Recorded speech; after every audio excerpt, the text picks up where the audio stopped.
Hello friends and welcome to med project medical lectures आणि मी तुमचा मित्र प्रशांत शिंदे आपल्या एका नवीन व्हिडिओमध्ये तुमचं सर्वांचं मित्रांनो स्वागत करतोय। तर मित्रांनो आजचा व्हिडिओ आपला अजूनही इम्पॉर्टंट असणार आहे कालच्या व्हिडिओपेक्षा। तर मित्रांनो आपण कालच्या व्हिडिओमध्ये बघितलं होतं की नर्सिंग ॲप्टिट्यूड टेस्ट नंबर 5, तर आज आपण बघणार आहे नर्सिंग ॲप्टिट्यूड टेस्ट नंबर 6, ज्याच्यामध्ये आपण आणखी 30 इम्पॉर्टंट MCQ बघणार आहोत। तर चला मित्रांनो आपले जे नवीन इम्पॉर्टंट MCQ आहेत तर ते स्टार्ट करू। तर त्यापूर्वी जे विद्यार्थी नवीन आहेत आणि ज्यांनी अजूनपर्यंत आपल्या आधीच्या ज्या 5 टेस्ट होत्या तर ते व्हिडिओ बघितलेले नाहीये किंवा त्यांना ते PDF भेटलेल्या नाहीये, तर त्या विद्यार्थ्यांनी लगेच डिस्क्रिप्शनमध्ये जायचं आहे आणि डिस्क्रिप्शनमध्ये सर्व त्या मागच्या 5 व्हिडिओच्या लिंक्स, त्याचबरोबर तुम्हाला आपल्या व्हॉट्सअप ग्रुपची लिंक मिळेल जिथे तुम्हाला BSc नर्सिंगसाठी, BSc नर्सिंगच्या CET साठी, त्यानंतर तुमच्या BSc नर्सिंगला ॲडमिशन झाल्यानंतरच्या असाइनमेंट, त्यानंतर ॲडमिशन प्रोसेस, सर्व प्रकारची BSc नर्सिंगची A to Z सर्व हेल्प तुम्हाला आपल्या व्हॉट्सअप ग्रुप थ्रू होणार आहे। तर त्याने लगेच व्हॉट्सअप ग्रुप कनेक्ट करायचं आहे आणि जर आधीचे व्हिडिओ जर तुम्ही बघितले नसेल, नर्सिंग ॲप्टिट्यूडच्या आधीच्या टेस्ट जर तुम्ही बघितल्या नसेल तर लगेच तुम्ही त्या टेस्ट पण कंप्लीट करायचे आणि नंतर नेक्स्ट व्हिडिओला स्टार्ट करायची। तर चला मित्रांनो आपण आजच्या व्हिडिओमध्ये कोणते MCQ आहेत तर ते MCQवर थोडं फोकस करूया। ओके फ्रेंड्स, तर आपल्या आजच्या टेस्ट सिरीजमधला फर्स्ट MCQ आहे the unique characteristics of the nursing profession is dash dash. Okay, तर मित्रांनो तुम्हाला सर्वांना हा जो क्वेश्चन आहे तर हा क्वेश्चन आपला ऑलरेडी भरपूर वेळ झालेला आहे। त्यानंतर नर्सिंग प्रोफेशन काय असतं, नर्सिंग प्रोफेशनचे काय काय कॅरेक्टरिस्टिक्स आहेत ऑलरेडी सर्वांना माहिती आहे। The unique characteristics of the nursing profession is dash dash, तर याचा आन्सर काय असणार आहे caring. Okay, caring is the unique characteristics of the nursing profession. Education, autonomy and theory हे सर्व काय आपल्या इथिक्समध्ये येतात। केअरिंग हे आपल्या एका नर्सिंगच्या क्वालिटीमध्ये येतं। त्यानंतर polio eradicated from the India in dash dash, खालीलपैकी कोणत्या वर्षी पोलिओ भारतामधून इरेडिकेट झाला? 2014, 2015, 2002 आणि 2008। तर याच्यापैकी आपला राईट आन्सर काय 2015 हे राईट आन्सर आहे। Polio eradicated from the India in 2015। त्यानंतर नेक्स्ट जो क्वेश्चन आहे pulse polio program launch in India when. आपला जो भारत आहे तर भारतामध्ये पल्स पोलिओ प्रोग्राम म्हणजे आपले जे लसीकरण आपण पोलिओचं करतोय तर त्याच्यासाठी जो प्रोग्राम होता तर तो प्रोग्राम कधी लॉन्च झालेला आहे तर त्याची तारीख काय 1995, 1994, 1993 आणि 1996। ओके मित्रांनो, गुगलला जायचं आहे, याचं ॲन्सर बघायचं आहे आणि कमेंटमध्ये तुम्ही याचा ॲन्सर सांगायचं आहे। पल्स पोलिओ प्रोग्रामसोबत व्हिटॅमिन ए प्रोग्राम असेल, त्यानंतर व्हिटॅमिन डीचा प्रोग्राम असेल, नाईट ब्लाइंडनेस प्रोग्राम असेल, त्यानंतर आपलं थायरॉइड रिलेटेड प्रोग्राम असेल, त्यानंतर व्हिटॅमिन डीचा प्रोग्राम असेल, त्यानंतर ॲनिमियाचा प्रोग्राम असेल, हे सर्व प्रोग्राम्स तुम्हाला बघायचे आहेत आणि त्याच्या ज्या इम्पॉर्टंट डेट्स आहेत तर सर्व प्रोग्राम आणि त्याच्या इम्पॉर्टंट डेट्सची एक लिस्ट बनवायची आहे मित्रांनो, जे आपले नॅशनल प्रोग्राम्स आहेत related to nutritional deficiencies mostly. Okay, तर त्यावर तुम्हाला नर्सिंग ॲप्टिट्यूडमध्ये एक तरी क्वेश्चन 100 आहे, 101% तरी असणारच आहे। त्यामुळे तुम्ही हे सर्व सर्च करायचं आहे आणि त्याच्या सर्वाच्या डेट्स तुम्ही काढून ठेवायचे आहे आणि आपल्या व्हॉट्सअप ग्रुपला पण मी हे सेंड करणारच आहे की काय काय इम्पॉर्टंट जे प्रोग्राम्स आहेत आणि त्याच्या डेट्स। त्यानंतर which kidney is slightly lower in location, right, left, none of the above आणि बोथ। कोणती किडनी ही लोकेशनमध्ये थोडी खाली असते तर नन ऑफ द अबव आणि बोथ हे तर ॲन्सरमध्ये नाहीच येणार। राईट आणि लेफ्ट यापैकी कोणती? तर मित्रांनो जी आपली राईट साईडची किडनी असते तर ती राईट साईडची kidney as compare to left थोडी खाली असते का? कारण की आपण आता एक डायग्राम मी तुम्हाला सांगतो। आता हे एक पर्सन आहे, ॲबडोमन आहे आणि ही खाली त्याचे पाय आहेत असं ॲज्युम करा, हे त्याच्यावरती हात आहेत। तर इकडची साईड कोणती आहे मित्रांनो? इकडची साईड राईट आहे, इकडची साईड लेफ्ट आहे, लेफ्ट साईडला त्याचं हार्ट प्रेझेंट आहे। त्यानंतर इकडं खाली काय आहे त्याचं स्टमक इकडं आहे। ओके, स्टमक नंतर इथं काय येणार आहे लिव्हर येणार आहे। तर एक लिव्हर आपल्या बॉडीमधला ॲब्डोमिनल कॅव्हिटीमधला सर्वात मोठा ऑर्गन आहे, तर लिव्हर असल्यामुळे जी राईट साईडची किडनी आहे ती थोडी खाली असते as compare to left kidney. Okay, ही लेफ्ट किडनी, ही राईट किडनी। राईट किडनी कशी याच्यापेक्षा थोडी खाली, तर आपला ॲन्सर काय right kidney is slightly lower than the left kidney. का? कारण की त्याच्यावरती एक मोठं कंटेंट आहे, ते कंटेंट म्हणजे काय लिव्हर। त्यानंतर graphical representation of blockage in coronary arteries is dash dash. जे आपण करोनरी आर्टरीज आहेत तर करोनरी आर्टरीजमध्ये जे ब्लॉकेज वगैरे होतात तर त्या ब्लॉकेजमध्ये आपलं किंवा ते ब्लॉकेज आपण कशा पद्धतीने बघतो, angioplasty, coronography, angiography and none of this. Okay, तर याचा ॲन्सर काय? याचा ॲन्सर आहे आपल्याकडं अँजिओग्राफी। ग्राफी म्हणजे काय बघणे, ग्राफिक्स, ग्राफिक्स समजते ना, जिथं कॅमेरा प्रेझेंट असतो आपण काहीतरी गोष्ट बघत असतो त्याला आपण ग्राफी असं म्हणतो. आणि प्लास्टी म्हणजे काय, जिथं स्टेंट टाकली जाते. प्लास्टी म्हणजे शेप चेंज करणे. ओके. आणि अँजिओ म्हणजे जे आपल्या हार्टच्या आर्टरीज आहेत तर त्यांना आपण सायंटिफिकल वर्डमध्ये अँजिओ असं म्हणतो. त्यानंतर first step in the hand hygiene. तर हँड हायजीनच्या काही स्टेप्स असतात. सर्वात पहिले येते पाम टू पाम, म्हणजे आपले जे समोरचे हात आहेत त्याला आपण म्हणतो पाम टू पाम. त्यानंतर जो आपला एक हात आहे तर त्याचा पाम आपल्या दुसऱ्या हाताच्या आपण बॅकवर घेणार, त्याला आपण काय म्हणतो, पाम ओव्हर द बॅक. त्यानंतर जी तिसरी स्टेप आहे इंटरलॉकिंग. ओके. आता तुम्ही हे पिक्टोरियल फॉर्ममध्ये बघा की इंटरलॉकिंग कसं असतं. ओके. इंटरलॉकिंग. त्यानंतर 4 नंबरला काय असतं, तर 4 नंबरला आपण परत जे आपले फिंगर टिप्स आहेत तर ते फिंगर टिप्स साफ करतो. त्यानंतर जे आपले थंब असतो तर आपण थंब साफ करतो. आणि सर्वात शेवटी आपण रिस्ट साफ करतो. तर अशा पद्धतीने आपल्या हँडवॉशच्या काही स्टेप्स असतात. ओके फ्रेंड्स, माझ्याकडून काही स्टेप्स पुढे मागे पण झालेल्या आहेत, पण जी फर्स्ट स्टेप आहे तर फर्स्ट स्टेप कोणती आहे आपली, ती म्हणजे पाम टू पाम. त्यानंतर नेक्स्ट वन आहे insulin is given by which route. Insulin आपण कोणत्या रूटनी देतो. तर इन्सुलिन आपण आता भरपूर जण म्हणतील की इन्सुलिन देण्यासाठी आपण इन्सुलिनची सिरिंज वापरतो आणि ते पूर्ण 90 डिग्रीने देत असतो. तर इन्सुलिनची जी सिरिंज असते तर ती सिरिंज खूप छोटी असते, त्याची निडल छोटी असते. म्हणून इन्सुलिन जरी आपण 90 डिग्रीने देत असेल, ओके, काल आपण बघितलं होतं कालच्या MCQमध्ये की इंट्रामस्क्युलर इंजेक्शन कसं देतात. तर इंट्रामस्क्युलर देतात 90 डिग्रीमध्ये. सेम जसं आपण इंट्रामस्क्युलरली बघितलं होतं, आपण डायरेक्ट इंजेक्शन मसलमध्ये 90 डिग्रीने घालतोय. ठीक आहे. सेम तसं तुम्हाला इन्सुलिन पण द्यायचं असतं, बट याचा रूट कोणता आहे, सबक्युटेनियस रूट आहे. आणि याचं रिझन काय की जी इन्सुलिनची सिरिंज असते तिची निडल छोटी असते, ती मसलपर्यंत जाऊ शकत नाही, तर आपण ते सबक्युटेनियसली देत असतो.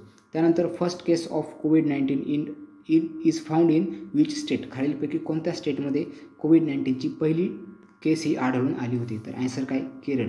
केरळमध्ये आपल्याकडे पहिली COVID-19ची टेस्ट ही आढळून आली होती 2020मध्ये. त्यानंतर dash dash is not a waterborne disease. खालीलपैकी कोणता डिसीज आहे जो वॉटरबॉर्न नाही आहे.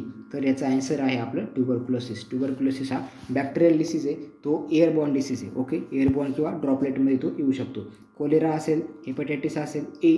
हेपॅटायटिस ए इम्पॉर्टंट आहे मित्रांनो, हेपॅटायटिस बी नाही. हेपॅटायटिस बी हा ब्लड थ्रू होत असतो किंवा ब्लड आणि बॉडी फ्लुइडमधून. त्यानंतर टायफॉईड. हे जे 3 आजार आहेत तर हे 3 आजार वॉटरबॉर्न डिसीज आहेत, म्हणजे दूषित पाण्यामुळे होणारे. फक्त ट्युबरक्युलोसिस हा जो आहे हा वॉटरबॉर्न डिसीजमध्ये येत नाही. त्यानंतर कंजनायटल डिसीज म्हणजे काय, what is made by congenital disease. Disease by birth, disease by infection, disease by hereditary disease आणि डिसीज बाय व्हायरस. तर कंजनायटल म्हणजे जन्मजात आजार असणे, त्याला आपण काय म्हणतो, डिसीज बाय बर्थ. याच्यामध्ये मोस्टली फिजिओलॉजिकल नसतात, फिजिकल असतात, म्हणजे ॲनाटॉमिकल काही ॲनॉमलीज असतात. काहींचा हात वाकडा असणे, काहींचा पाय वाकडा असणे, काहींना हृदयाला होल असणे. ठीक आहे. ASD VSD हे सर्व त्याचे क्लेफ्ट लिप, क्लेफ्ट पॅलेट असेल तर हे सर्व कंजनायटल डिसीज किंवा कंजनायटल ॲबनॉर्मॅलिटीजमध्ये येतात, किंवा त्याला कंजनायटल ॲनॉमलीज असं पण म्हणतात. Patient x have irregular heartbeats. एक पेशंट आहे त्याला इरेग्युलर हार्टबीट्स आहेत तर त्याला आपण काय म्हणणार, cardiac instability, अरेथमिया, ventricular failure or apnea. तर याचं ॲन्सर काय, आपण ऑलरेडी याचा असा एक सेम क्वेश्चन आपल्या हार्टबीटच्या रिलेटेड आपला झालेला आहे. ओके. जिथे हार्टबीट्स वाढलेले असतात टॅकिकार्डिया, कमी झालेले असतात ब्रॅडिकार्डिया, देन इरेग्युलर हार्टबीट म्हणजे ॲरेथमिया. ओके.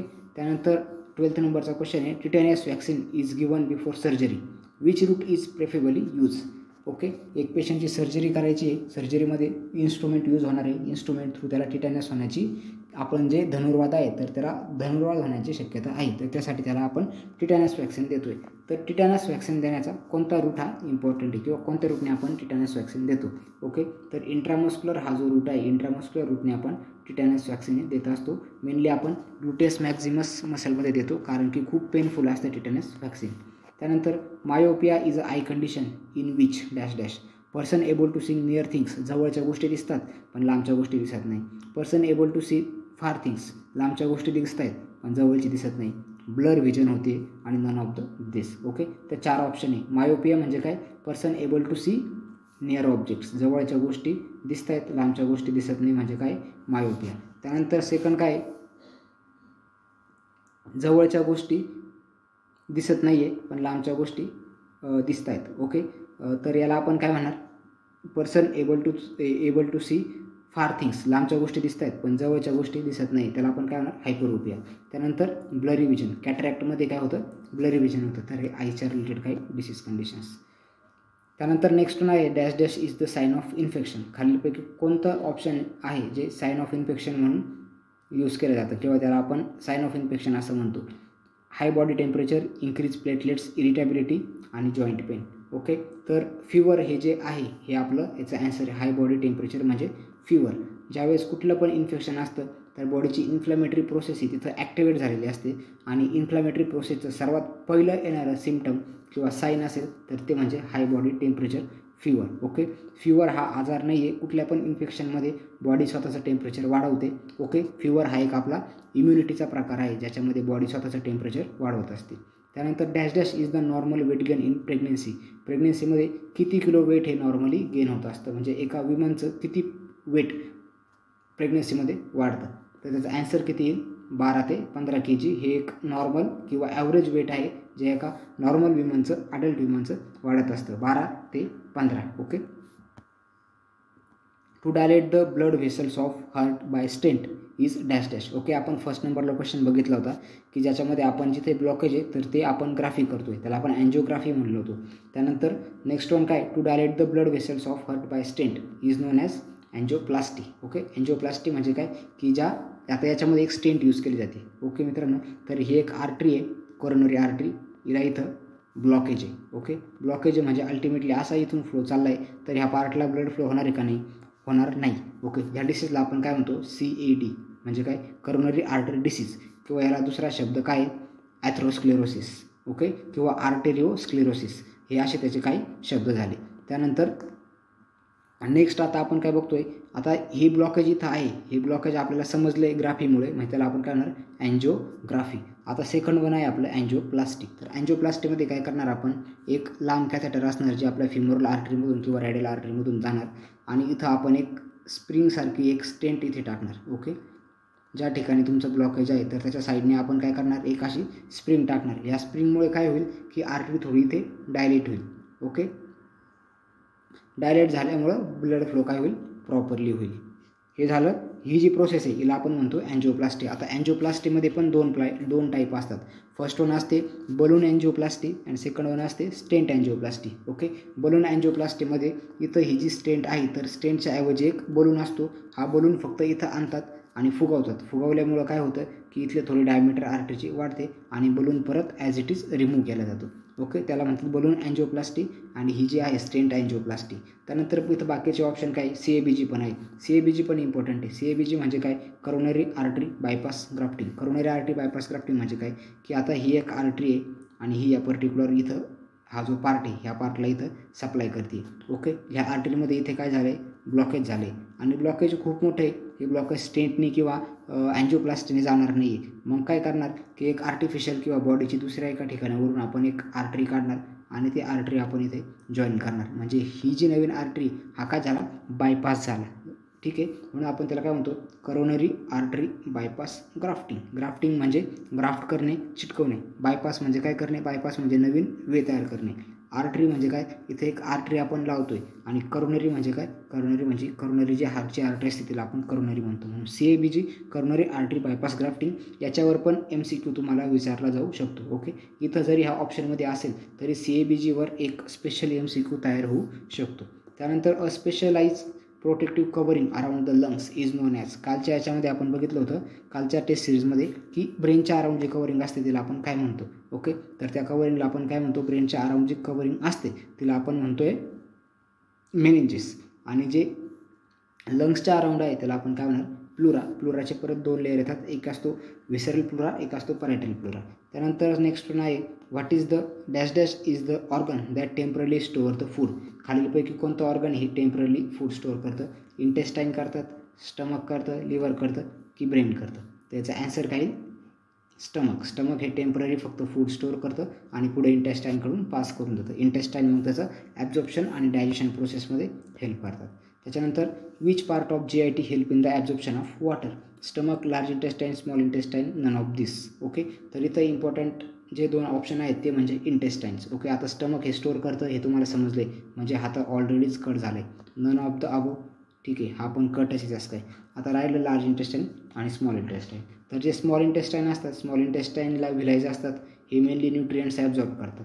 आणि जे लार्ज इंटेस्टाईन आहे तर लार्ज इंटेस्टाईन हे वॉटर ॲब्झॉर्ब करत असतं. म्हणजे GIT म्हणजे काय, गॅस्ट्रो इंटेस्टायनल ट्रॅक्ट. आता काही मुलांना क्वेश्चन पडेल की GIT म्हणजे काय. ओके, GIT म्हणजे काय, गॅस्ट्रो म्हणजे स्टमक. ओके, इंटेस्टायनल म्हणजे काय, इंटेस्टाईन. आणि ट्रॅक्ट म्हणजे काय, वे. ओके, GIT म्हणजे काय, स्टमक आणि इंटेस्टाईनने बनलेला मिळून एक रस्ता म्हणजे काय, GIT. त्याला आपण काय म्हणतो, गॅस्ट्रो इंटेस्टायनल ट्रॅक्ट. त्यानंतर नेक्स्ट क्वेश्चन आहे, right side of the human heart is dash dash. ह्युमनचं जे राईट साईडचं हार्ट असतं ते कोणतं या खालीलपैकी, ऑक्सिजनेटेड, डिऑक्सिजनेटेड, मिक्स आहे की काहीच नाही आहे, नन ऑफ द अबव. कोणतं आहे तर right side of the human heart is deoxygenated. Okay, diagram काढायची. ओके, ठीक आहे, आपण डायग्राम काढू. तर हे काय आपलं एक ह्युमन हार्ट आहे.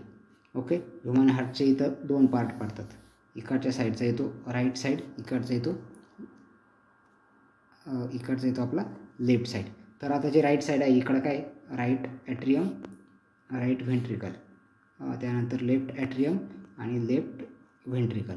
तर राईट साईडला इथं वरती सुपिरियर व्हेना कॅवा आणि इन्फिरियर व्हेना कॅवा हे दोन्ही काय करतात, सुपिरियर व्हेना कॅवा आणि इन्फिरियर व्हेना कॅवा हे बॉडीचं डिऑक्सिजनेटेड ब्लड इथे घेऊन येत असतात. आणि हेच deoxygenated blood tricuspid valve through right व्हेंट्रिकलमध्ये आलेलं असतं. म्हणजे अल्टिमेटली जो राईट साईड आहे, राईट साईड कोणतं ब्लड कॅरी करतोय तर ते करतोय डिऑक्सिजनेटेड ब्लू कलरचं, जे म्हणजे स्लाइटली ब्लू कलरचं, पण डायग्राममध्ये आपण पूर्ण ब्लू कलर ज्याला यूज करतो, right side of the human heart. When breast feeding is given, when babies demand before sleeping only, morning only, 5 times in a day.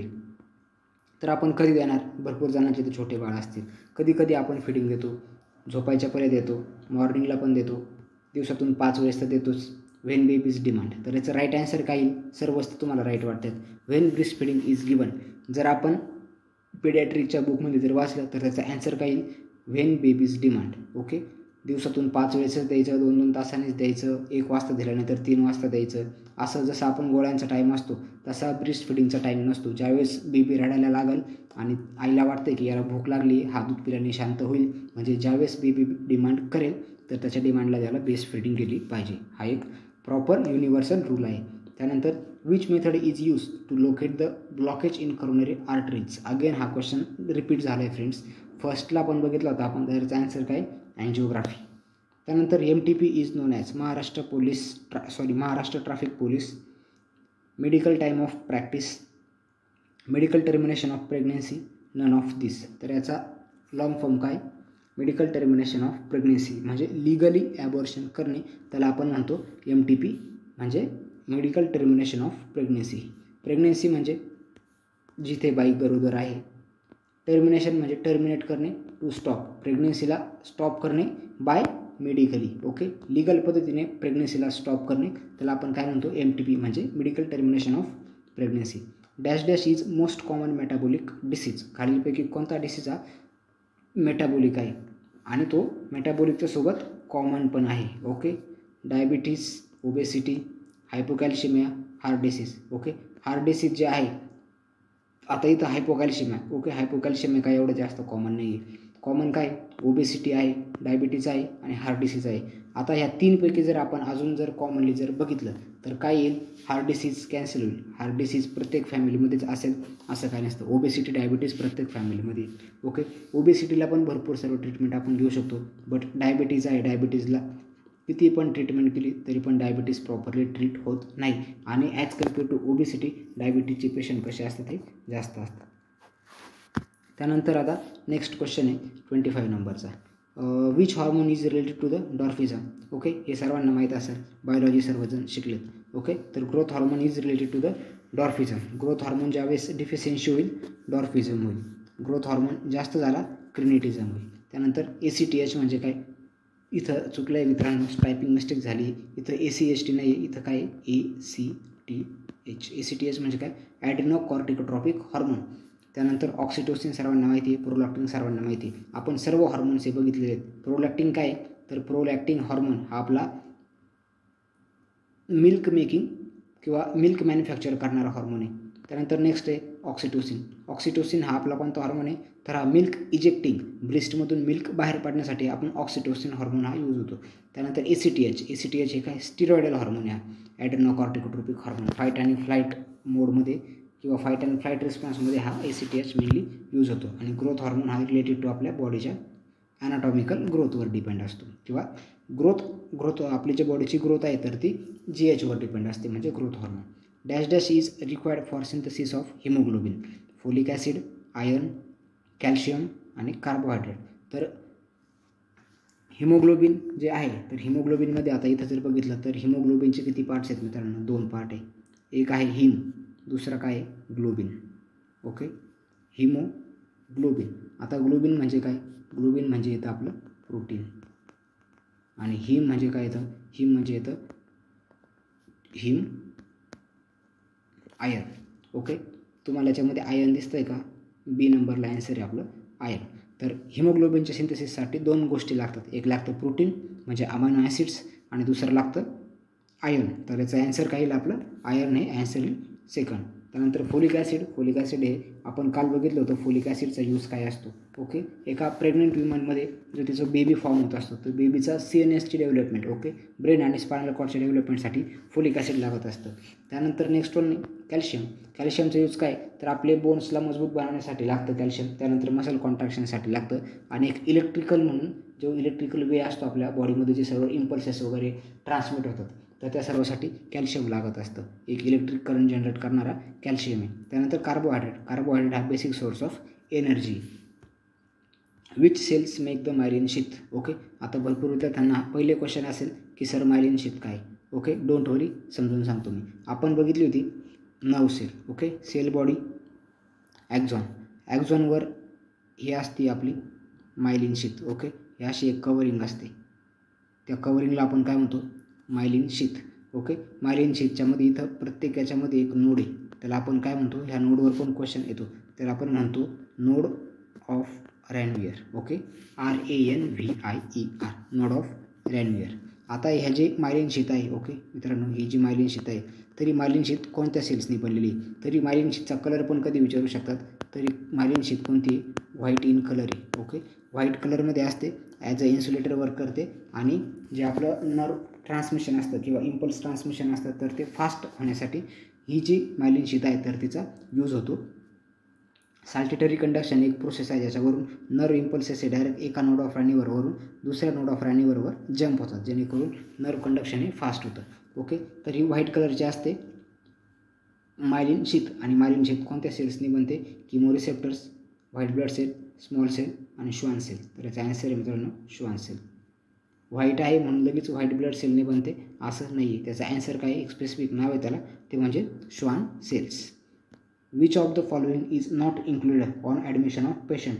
तुम्ही वॉर्डमध्ये काम करताय, तुमच्याकडे एक पेशंट आला आहे, तर खालीलपैकी कोणती गोष्ट तुम्ही करणार नाही. Tell relative to stay outside of the ward.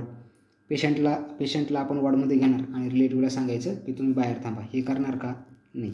त्यानंतर to take the vital sign आपण आलेल्या नर्सिंगची इनिशियल ॲसेसमेंट असते, आपण पहिले पेशंटचे व्हायटल साईन घेतो.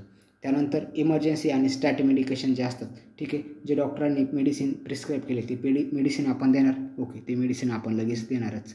त्यानंतर to fill the initial assessment form, जो आपला इनिशियल ॲसेसमेंट आहे, आपण काय ॲसेस केलं आहे पेशंटला, काय हिस्ट्री वगैरे घेतली, तर ते लिहिणे, त्याला आपण काय म्हणणार, to fill the emergency initial assessment form आपण त्या ठिकाणी फिल करणार. तर आपलं याचं ॲन्सर काय, आपण कोणती गोष्ट करणार नाही, तर आपण रिलेटिव्हला लगेच वॉर्डच्या बाहेर जा असं सांगू शकत नाही.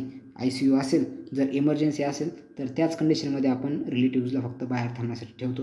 अदरवाईज पहिले स्टार्टिंगचे ॲसेसमेंट होईपर्यंत रिलेटिव्ह सोबत असतात. मोस्ट ऑफ टाईम ॲसेसमेंटमध्ये काही डाटा आपल्याला हा रिलेटिव्हकडून पण भेटत असतो. ओके, म्हणून रिलेटिव्हला लगेच बाहेर काढून द्यायचं आहे का, नाही. त्यानंतर a doctor have speciality in heart disease non as. तर हार्ट डिसीजमध्ये स्पेशालिस्टला काय म्हणतो आपण, कार्डिओलॉजी. न्यूरोलॉजी म्हणजे CNS. त्यानंतर नेफ्रो म्हणजे किडनीवाले. ओके, त्यानंतर पिडॅट्रिशियन म्हणजे काय, स्मॉल बेबी. त्यानंतर नेक्स्ट वन आहे आपलं ब्रॅडिकार्डिया मीन्स डॅश. ओके, ब्रॅडिकार्डिया सर्वांना माहिती आहे, आपण वरती पण बघितले. तर ब्रॅडिकार्डिया म्हणजे काय, slow down the heart rate ज्यावेळेस आपले 60 मायनस असतील त्याला आपण काय म्हणणार, ब्रॅडिकार्डिया. As opposite टॅकीकार्डिया. ज्यावेळेस 100+ जातील त्याला आपण काय म्हणणार, त्याला आपण म्हणणार टॅकीकार्डिया. आणि ज्यावेळेस इरेग्युलर असतील त्याला आपण काय म्हणणार, ॲरेथमिया. तर हे 3 इम्पॉर्टंट टर्म्स आहेत कार्डियाच्या रिलेटेड, ज्याच्यावर मे बी क्वेश्चन विचारू शकतात. तर मित्रांनो, अशा पद्धतीने आपण बघितलेत आजचे नवीन 30 MCQ. आय होप तुम्हाला सर्वांना आवडले असेल, तुम्ही MCQ एन्जॉय केले असतील.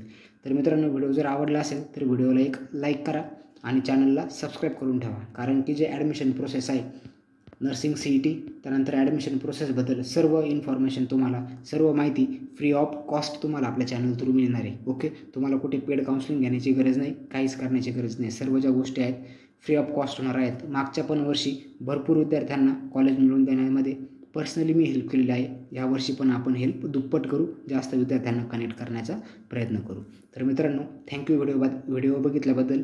आजचा व्हिडिओ बघितला तसा उद्या पण टेस्ट नंबर 7 तुमच्यासाठी रेडी असणार आहे. तर स्टे ट्यून ऑन चॅनल आणि सबस्क्राईब. आणि जर तुम्हाला डाऊट जर असतील तर कमेंट सेक्शनमध्ये विचारा. Thank you friends.